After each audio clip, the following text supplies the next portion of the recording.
Marvel is straight up lying to your face with that post-credit scene for Thunderbolts because it's not what it seems. They're hiding something, and I have a right to know. And no, I'm not talking about the fact that this post-credit scene probably deserves one big doom, or that this post-credit scene spoils an upcoming MCU movie, because I have a theory that makes way more sense. And either way, man, me and you know what we gotta do. We gotta talk about it. Spoiler warning for those people who, for some reason, haven't seen the movie yet. Like, at this point, it's just on you. Like, I really don't care no more.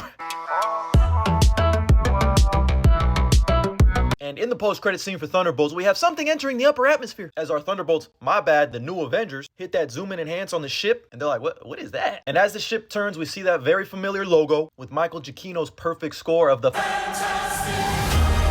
As Yelena looks on like, what? This is crazy. Well, Yelena, here's the thing. I don't think we got just the Fantastic Four in there. And no, I don't think we got Dr. Doom in there, even though I've seen that theory floating around. And, you know, it's an interesting one, but I just don't see that. I've also seen some people say that this ship is different than the one that we see in the trailer for Fantastic Four because this one has 3 tails. And this one allegedly has 4, but all I ever see is 3 in all the images I see. So I don't know, maybe I'm tripping. But this looks like the exact same ship to me. You got the 3 legs here, 1, 2, 3, and then you have this ring. Notice this right here. See this? It looks like the ring that's on the back of this ship right here. 1, 2, 3, and then you have a ring. So I'm pretty sure that's the exact same ship. So I don't know what everyone else is talking about. I've also seen people, myself included, saying that does this spoil Fantastic Four First Steps ending? And I don't necessarily think so because that movie can still end in like 2 different ways. And I still don't get why people think that this shot is from the end of the movie, because why would they be flying into an Earth that looks like it's about to blow up? Wouldn't they be flying in the other direction? But anyway, back to the theory. You see, I think this actually takes place a couple of multiversal jumps. Because mind you, this post-credit scene takes place 14 months later. And throughout all the various trailers, we got Reed Richards getting his Oppenheimer on.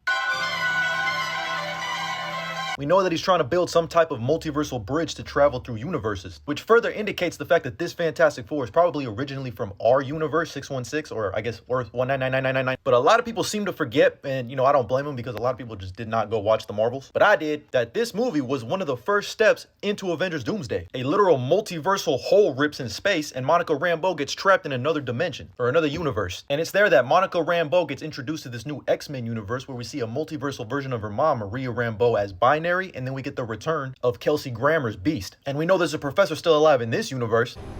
I'll take it from here. Charles asked for an update. I'll come by and check on you later. So I think we can assume that all of the OG X-Men that were announced on Avengers Chairs Day are going to end up being from this universe, because at some point in time, we need Monica Rambeau to re-enter our universe. And we do know that these X-Men are aware of the multiverse, but we aren't sure if they've known how to travel. I'm pretty sure they don't. I'm pretty sure Beast says, I don't know how she ended up here, but we know it's possible. And who's the man who knows how to travel through multiverses? He's the key who unlocks and gets this whole thing going. Now, it could be Reed or it could be Franklin Richards, since, you know, Franklin is true to this, not new to this. But either way, I don't think the Fantastic Four travel straight to our universe. I think they travel from the end of their movie, whether it be they defeat Galactus or Galactus consumes their Earth and they lose, they somehow find a way to flee. But their first stop is this X-Men universe. And that would also explain why Nightcrawler actor Alan Cumming leaked and revealed himself that the X-Men are going to be fighting the Fantastic Four in this movie. They'll probably end up fighting real quick, kind of like that scene between the Guardians and Iron Man, Doctor Strange, and Spider-Man in Infinity War, before they realize, why is Gamora? By the way, it's still crazy to me that Fox owned the right to the X-Men and the Fantastic Four and never had them team up. And now we're going to get the OG X-Men cast interacting with the 3rd reboot of the Fantastic Four.